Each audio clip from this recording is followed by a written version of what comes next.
ازيكم؟ انا آية. في القراية دي بتكلم عن الاستحقاق. القراية دي استوحيت بيها من الأستاذ أحمد عمارة.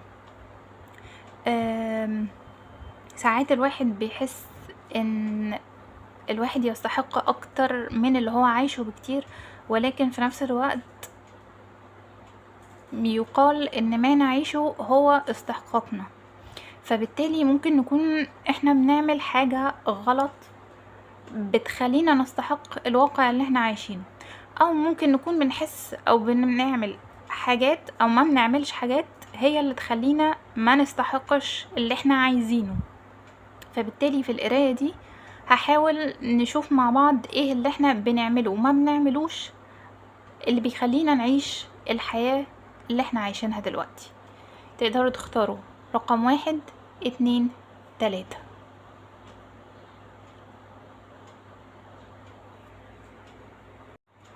المجموعة الأولى أنا قسمت القراية، هتبقى هنجاوب على سؤال ايه اللي انت بتعمله فمش بيوصلك لاستحقاقك، يعني بتعمل حاجات مثلا سلبية، وايه اللي مش بتعمله فمش بيوصلك لاستحقاقك، يعني ايه الحاجات انت المفروض تعملها بس في الاخر يعني ما بتعملهاش. انا هبتدي بالديك الصغيرة دي، هي مستلهمة من هالة الزغندي، زي القصايص كده بتاعها، بس انا يعني قررت ان انا اعملها زي ديك كده صغيرة. فهنجاوب على اول سؤال، ايه اللي بتعمله فمش بيوصلك لاستحقاقك. ده اول كارت معانا. هقرب الكروت كمان شوية. ايه اللي بتعمله فمش بيوصلك لاستحقاقك. الكروت بيبقى فيها عليها كلام وفي حاجات زي كده ما بيبقاش فيها اي كلام، فممكن تستلهم منها وتشوف انت حاسس بايه. ايه اللي بتعمله فمش بيوصلك لاستحقاقك.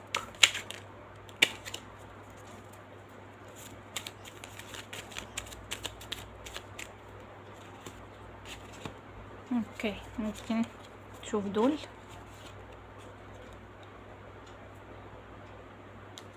ده اول كارت. في ناس، في اسطوانة، ناس بتغني فرحانة. شوف عينيك رايحة فين، شوف حاسس بايه في الفيديو، في الصورة.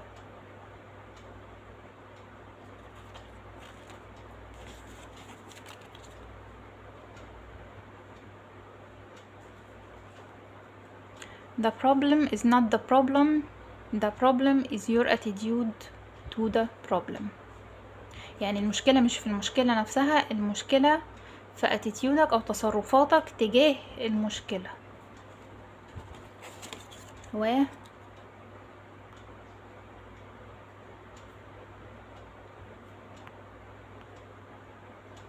هذه القطة اللي بتبص في المراية،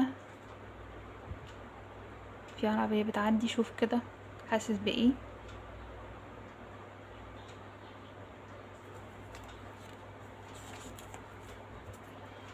نشوف ايه اللي مش بتعمله فمش بتوصل او مش بيوصلك لاستحقاقك. اول كارت هنا as above so below.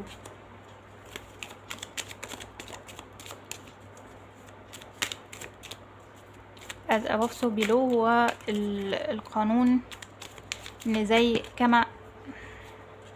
كما هو موجود بالداخل بالخارج، وكما هو بالفوق كما هو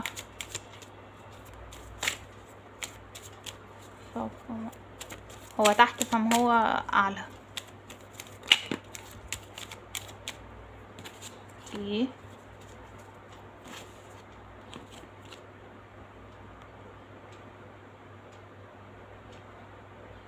as above so below يعني ممكن تشوف ايه اللي موجود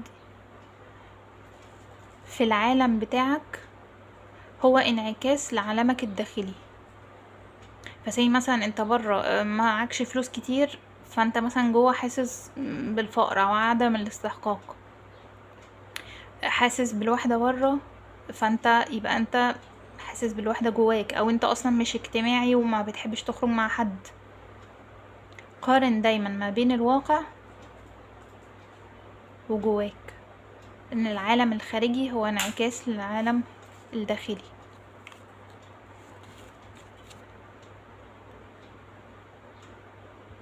فقد اسمه activated.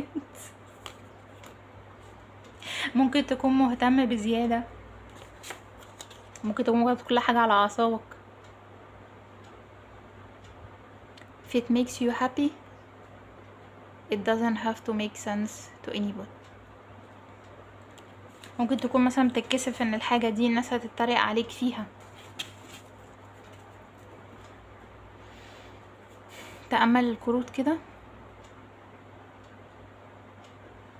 وهنشوف ايه بقى المفروض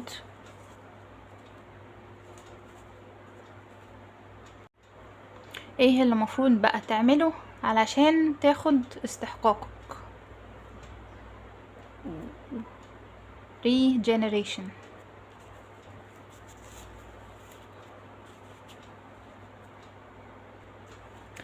انا هقرا الوصف معاكم من الكتاب.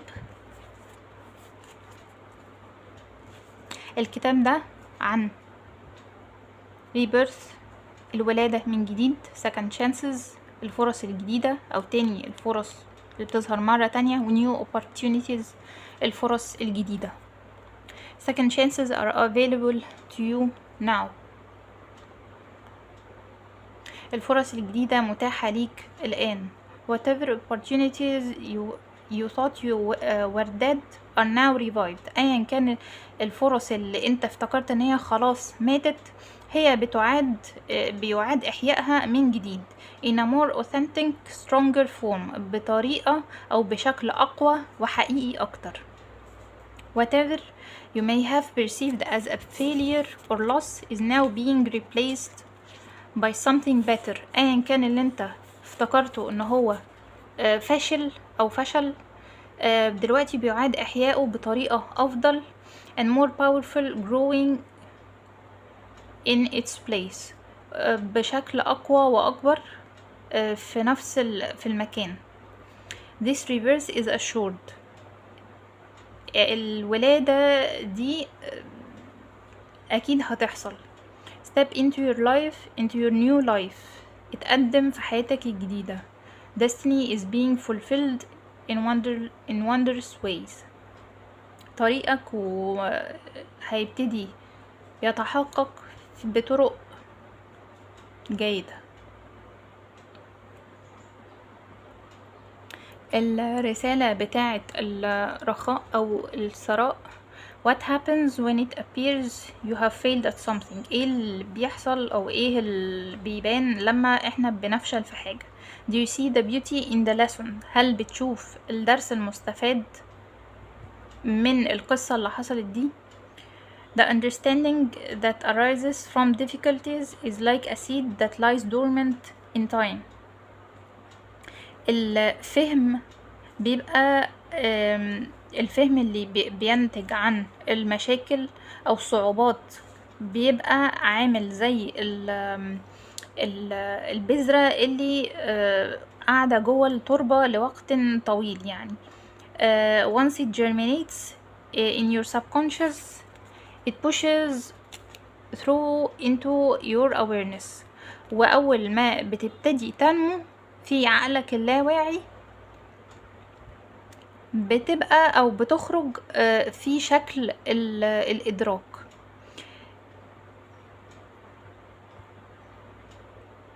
It is becoming apparent that there is a new you and a new start. واضح إن في بداية جديدة ليك وبداية جديدة عامة في حياتك. A more powerful version and form of what you began to plant in the garden of your imagination has surfaced.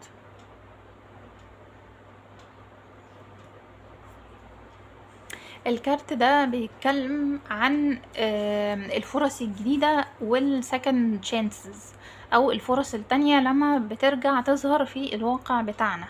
فبيقولك انت دلوقتي لو انت كنت فاكر ان في حاجة انت خلاص شايف ان هي يعني راحت ومش هترجع تاني، بيقولك ممكن الفرص دي ترجع تتجدد. ولفت نظري من الكتاب هنا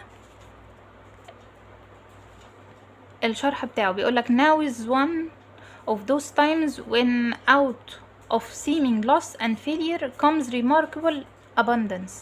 يعني ده احدى الاوقات اللي لما بتبقى انت فاكر ان خلاص انت الحاجة شكلها خلاص انت فقدتها ودي حاجة تعتبر ان هي فاشلة، ولكن بيطلع منها خير كتير او الابundance او الوفرة.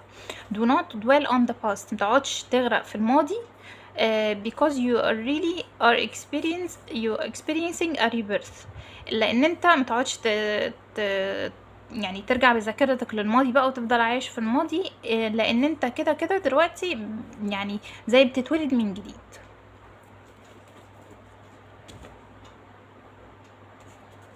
والنصايح اللي معانا: اما ان تخطو الى الامام نحو النمو او ستعود الى بر الامان. ابراهام ماسلو، عالم نفس امريكي. وببعدك عن العقل تصل إلى صوابك. ألان واتس، كاتب ومتحدث بريطاني. بمعنى ما تقعدش تفكر كتير وما تقعدش يعني تهري من الآخر. استخدم حاسك أكتر مع كمان عقلك. عندما تتخلى عن السيطرة تكتسب التحكم. غير معروف. بس قولولي ايه رأيكم في القراية، وهل الكروت دي علمت معاكم في حاجة؟ هل مثلا الكارت ده او ده هل طبقتوا مثلا الكروت دي في حاجة في حياتكم، لمست معاكم في حاجة؟ هستنى رأيكم في التعليقات. باي باي. القراية التانية، ازيكم؟ انا قسمت البورد لجزئين، هنجاوب على اجابة سؤال ايه اللي بتعمله ومش بيوصلك لاستحقاقك. يعني من الاخر بتعمل حاجة سلبية فبيوصلك للي انت فيه دلوقتي، وايه اللي مش بتعمله فمش بيوصلك لاستحقاقك، يعني الحاجات اللي انت محتاج تعملها. والنصيحة بشكل عام اللي انت مفروض تعمله او في الفترة دي، او ايه اللي انت تخطو نحوه، او ايه اللي ناقصك، مع نصايح. انا هنبتدي بالسؤالين دول من الديك دي. الديك دي مستلهمة من هالة الزغندي، زي القصائص كده بتاعتها، فانا بس عملتها ديك وهنجاوب على السؤالين دول بيها. ايه اللي بتعمله فمش بيوصلك لاستحقاقك؟ الكروت دي لا كتير الكروت دي عليها كلام او فيها مجرد صور، ايا كان اللي انت حاسه تقدر تفهمه من الكروت. خلاص والله انا مش جايبه حاجه تاني في الجزء ده. اول كارت هنا: The universe works fast when I'm having fun. انت مش بتهاف fun. في البنت الجميلة دي، شوفوا حاسين بيها في ايه المشاعر اللي واصله لكم مثلا.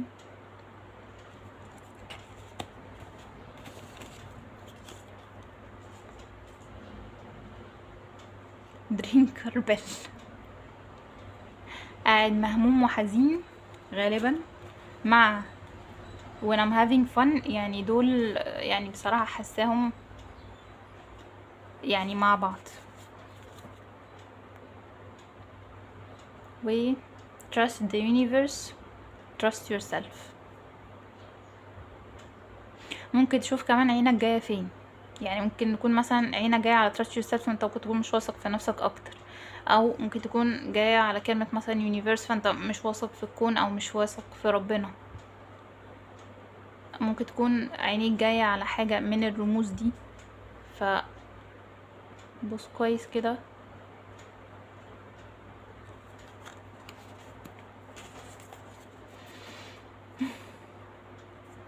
وهنجاوب هنا على سؤال ايه اللي مش بتعمله فمش بيوصلك لاستحقاقك. استنى نجيب كارت كمان.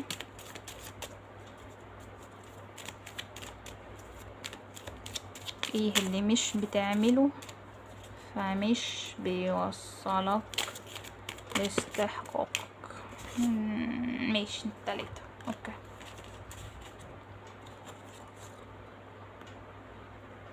A teacher takes a hand, opens a mind and touches a heart.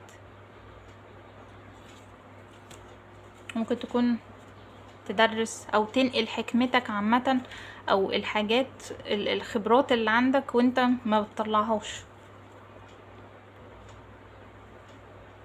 You are a part of the universe. Yeah, the universe is a part of you. lesson. انا الاتنين دول مع بعض ممكن يعني يدوني رسالة ان انت ممكن تكون تيتشر، وانت مفروض تنقل الليسونز او الحكمة بتاعتك او الدروس اللي انت اتعلمتها للناس. حاجة كده زي مثلا لايف كوتش او يونيفرس كوتش بقى، مش عارفة.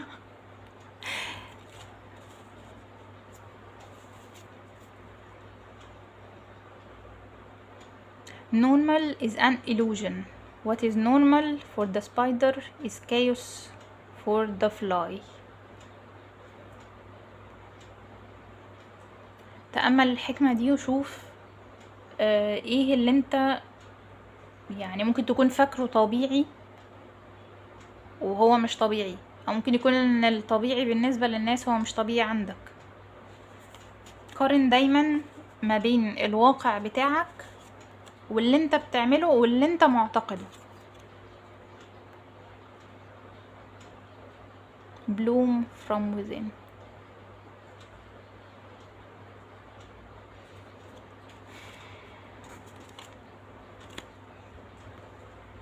creative minds are rarely tidy. ممكن تكون ما بتطلعش الابداع بتاعك.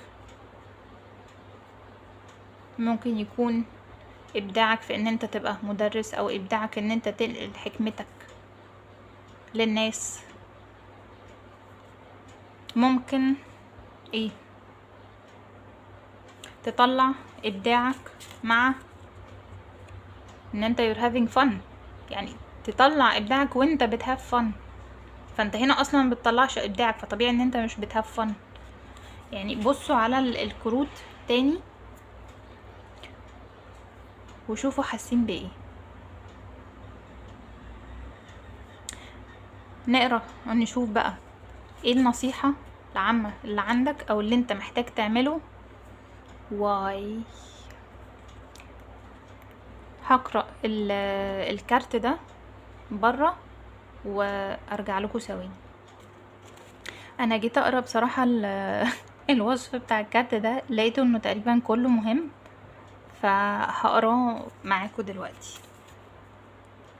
اللي عايز ياخد سكرين شوت ويقرا برضه هو. motives driving intention, the power of knowing the why. الدافع ورا النية بتاعتك والقوة في معرفة ليه. there is great power in understanding your motives right now. في قوة كبيرة في انك تفهم الدوافع بتاعتك دلوقتي. the oracle asks you to be very clear about why you are asking this question.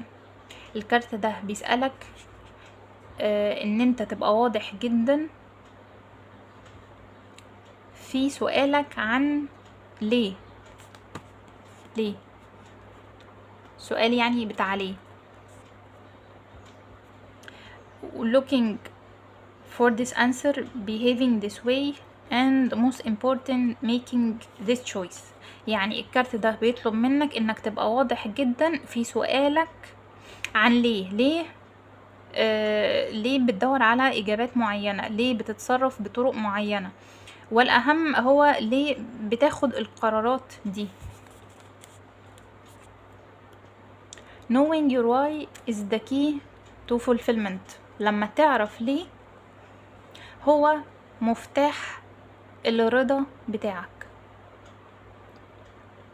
when you are clear about it, your intention will then be a magnet for miracles. لما تبقى واضح او تبقى اجابة السؤال ده واضحة ليك، يعني نواياك هتبقى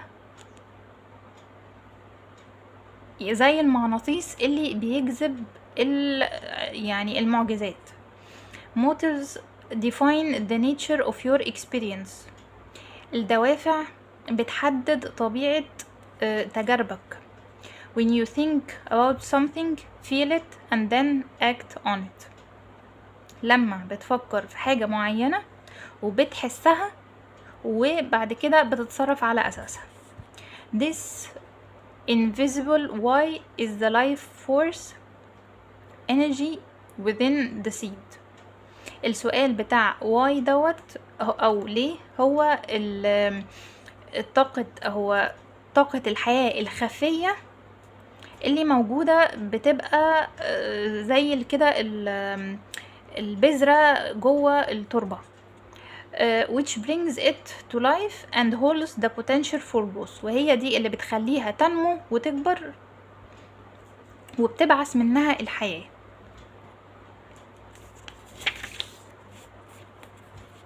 الرسالة بتاعت البروسبريتي أو الرخاء: knowing the motives behind your career and creative ventures.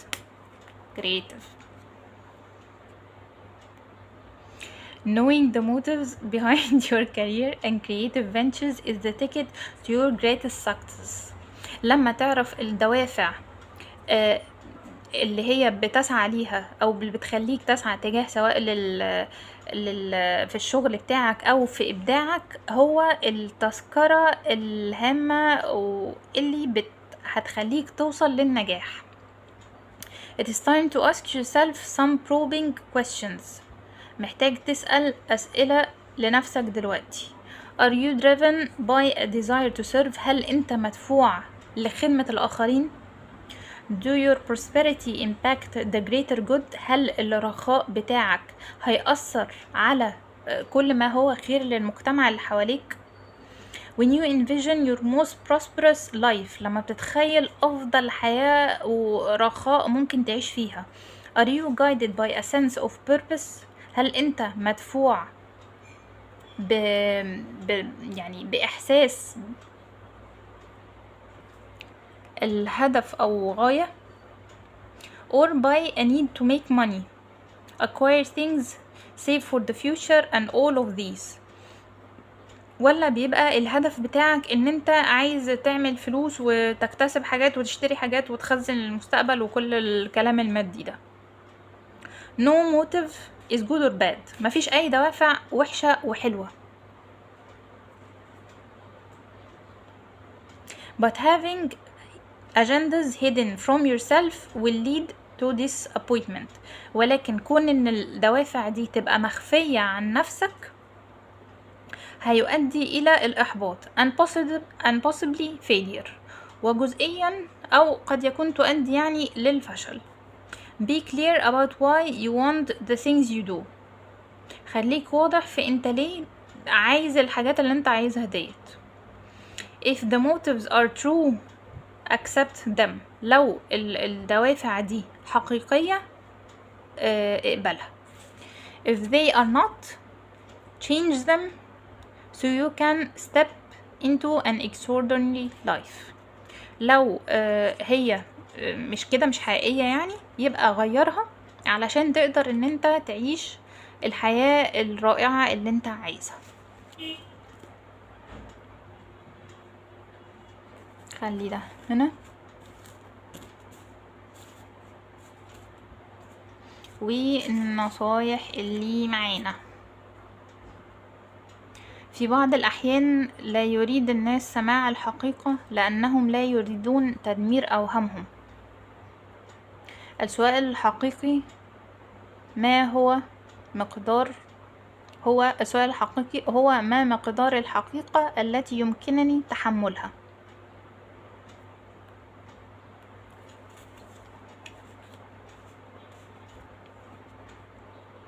البقاء ليس للأقوى أو للأذكى، لكن الأكثر استجابة للتغيير.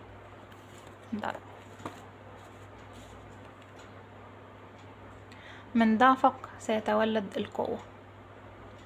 فرويد.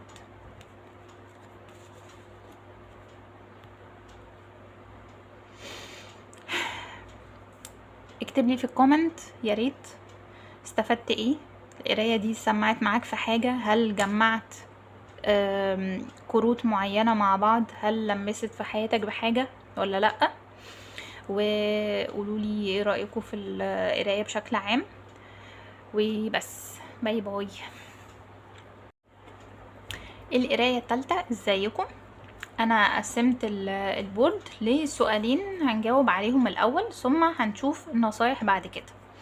ايه اللي بتعمله مش بيوصلك لاستحقاقك، او سوري، ايه اللي بتعمله مش بيوصلك لاستحقاق، يعني بتعمل حاجات من الاخر سلبية، وايه اللي مش بتعمله فمش بتوصل لاستحقاقك اللي انت عايزه. انا معايا الدك دي، هي عامله زي انا مستلهمه من القصايص بتاعه هالة الزغندي، فهنفنطها كده ونجاوب على السؤالين دول الاول. ايه اللي بتعمله فمش بيوصلك لاستحقاقك؟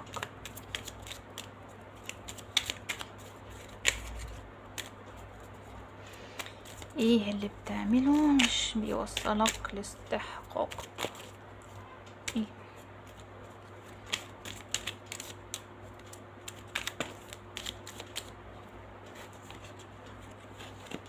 انا هحطهم كده دلوقتي، بعد كده نقربهم ونشوف. اوكي، ايه اللي بتعمله مش بيوصلك لاستحقاقك؟ كده.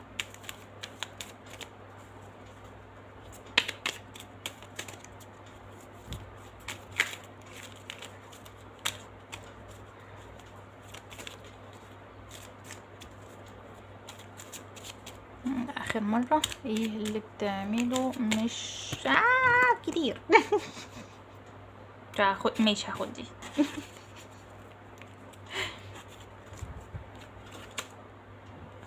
دول اول حاجتين نزلوا. I love smell of coffee and witchcraft in the morning.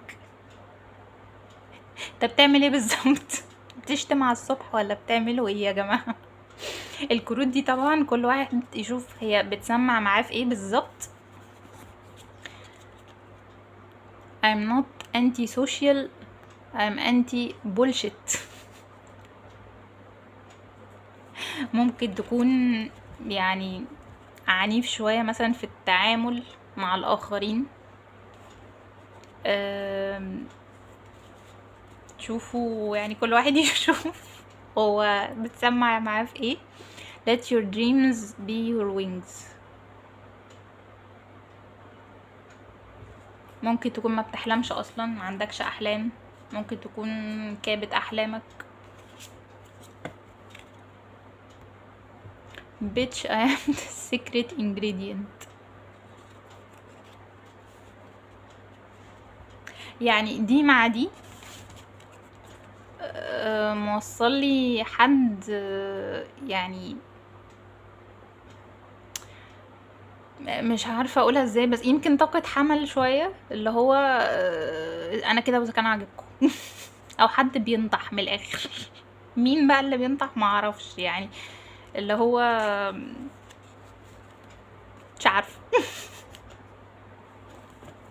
خلينا هنقول هنا السؤال، ايه اللي مش بتعمله فمش بتوصل لاستحقاقك بقى، اللي انت شايفه او عايزه.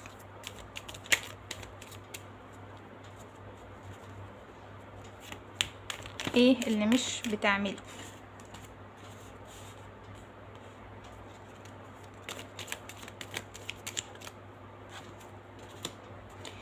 ايه اللي مش بتعمله بقى؟ واحدة كمان.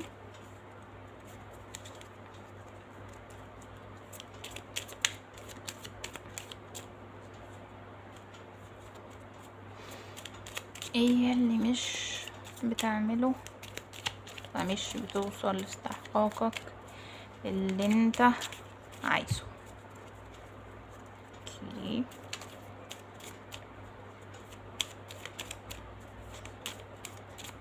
اوكي مفيش خلاص.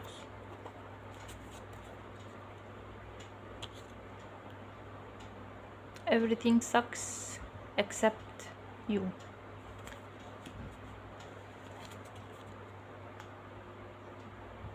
trust the universe, trust yourself. الكارت ده ظهر المجموعة اللي فاتت، فلو كنت محتار ما بين دي والمجموعة اللي فاتت ممكن تشوفها برضو.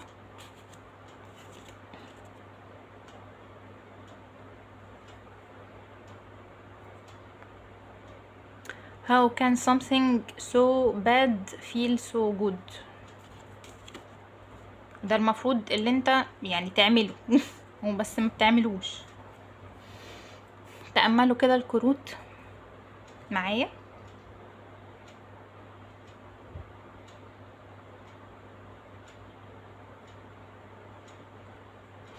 انا الاتنين دول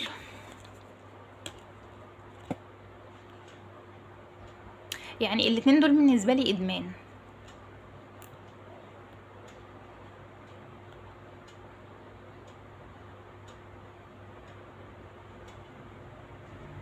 الكارت ده بيبقى فيه بالنسبة لي حزن زيادة، وده اللي هو يعني ده مثلا هنقول ده طبيعة قمعية وده طبيعة تفاعلية. ده حد اللي هو يلا ونشرب قهوة ونقعد نشتغل كتير وننحت في الصخرة علشان نغلوش على التعب اللي موجود جوانا. وده هنا حد قاعد مع اللي هو بيعمله او الحاجة اللي هي الادمان بتاعه، بس قاعد منغمس فيها. بس ده بالنسبة لي يعني ده حاسس نفسه اكتر. ده هنا بيغلوش. معرفش انت مدمن حاجة سواء ايا كان بقى قهوة ولا سجاير ولا whatever ايا كان، بس معرفش ده اللي انا حسيته. طبعا مش لازم ينطبق عليك. شوف انت ايه اللي انت حاسه الكلام ده. ده هنا الكارت ده زي ما هو بيقول كده، هو I'm not anti social يعني I'm anti bullshit، اللي هو هقعد اعمل نفسي جامد ولا وانس انتوا اللي مش كويسين او whatever، بس هو من بره بيرفض الناس مثلا فمش عايز يتعامل معاهم، لكن مثلا من جواه هو عايز يحس بالحب او الحنان او الدفى. حاسه بكده. فممكن تكون انت يعني من بره باين ان انت سرطان كده مثلا هارد شell بت قاعد يعني افتكرت الكلمة بتاعت معرفش كانت عادل امام، مش عارفة كانت في فيلم ولا مسرحية، اللي هو والله لكلبكوا كلكوا كلب في كلب. فاللي هو انت قاعد مثلا من بره بتدي الناس على دماغها يعني زي ما بيقولوا بالبلدي كده، وبس من جوه انت يعني عايز الرقة والحنان والكلام ده.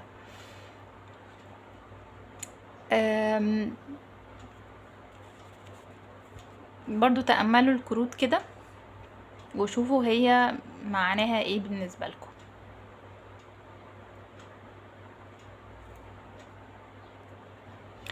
في حاجة افتكرتها، يعني في جين من الجينات في دول برضو،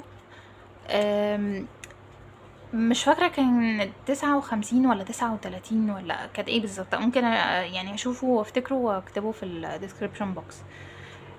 كان هو عامل بالظبط زي السرطان، اللي هو عامل شل من بره قوية منيعة، وعايز الاخر يعني يجي بقى ويخبط عليه ويقول له افتح الباب وانا اطمن لي وبتاع، لكن في نفس الوقت هو يعني هو قافل على نفسه، فهو عايز وهو قافل على نفسه الناس تقرب منه.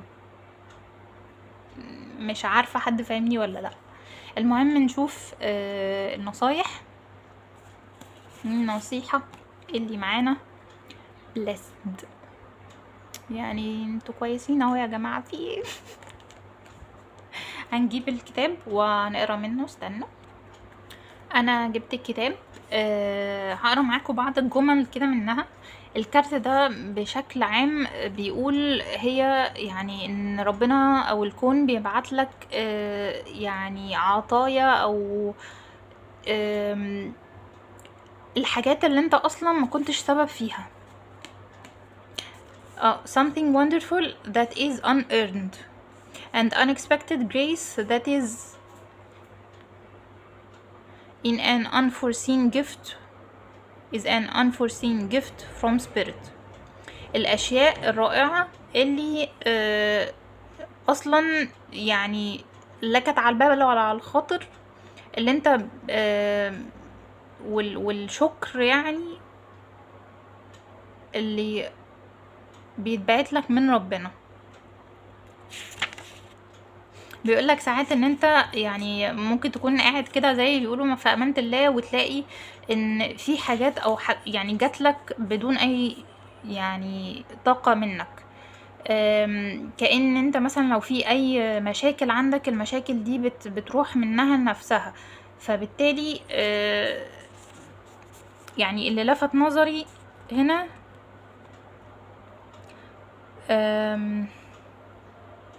you are in a phase where any difficulties or obstacles that have stymied your success seem to disappear on their own. ان ممكن تكون في عقبات او حاجات كانت واقفه في طريقك او في طريق نجاحك، هي منها نفسها هتبتدي ان هي تتلاشى وتختفي مع نفسها. يعني انت نفسك مش هتتدخل. بيقولك be ready to receive، اجهز او تحضر ان انت تستقبل. the windows of opportunity will open wide، وكل الفرص هتجيلك يعني من اوسع الطرق. accept the blessings given to you now، اقبل العطايا او البركات اللي مبعوتالك دلوقتي and don't forget to share them، وما تنساش ان انت تشاركها.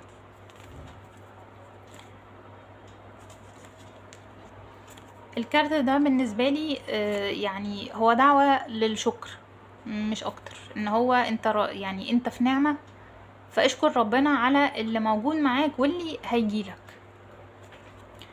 النصايح: لا يوجد شيء دائم غير التغيير. هيراقطيس.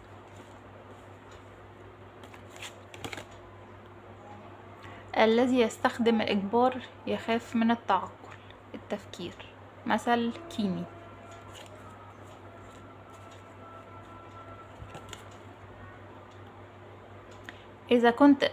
إذا كنت تريد أن تذهب بسرعة اذهب بمفردك، إذا كنت تريد أن تذهب بعيدا فاذهب في مجموعة. مثل إفريقي.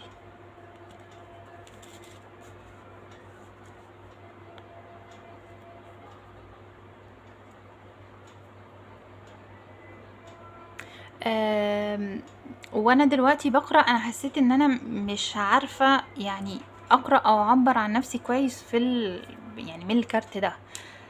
وجه في بالي، معرفش طبعا دي حاجة برضو تنطبق عليك ولا لأ، بس في ناس من كتر ما هي حاسة ان هي ضعيفة او غلبانة او اللي هو كأنها بتحاول تداري عن نفسها، فتعمل نفسها ايه، فبتبعد الناس عن نفسها.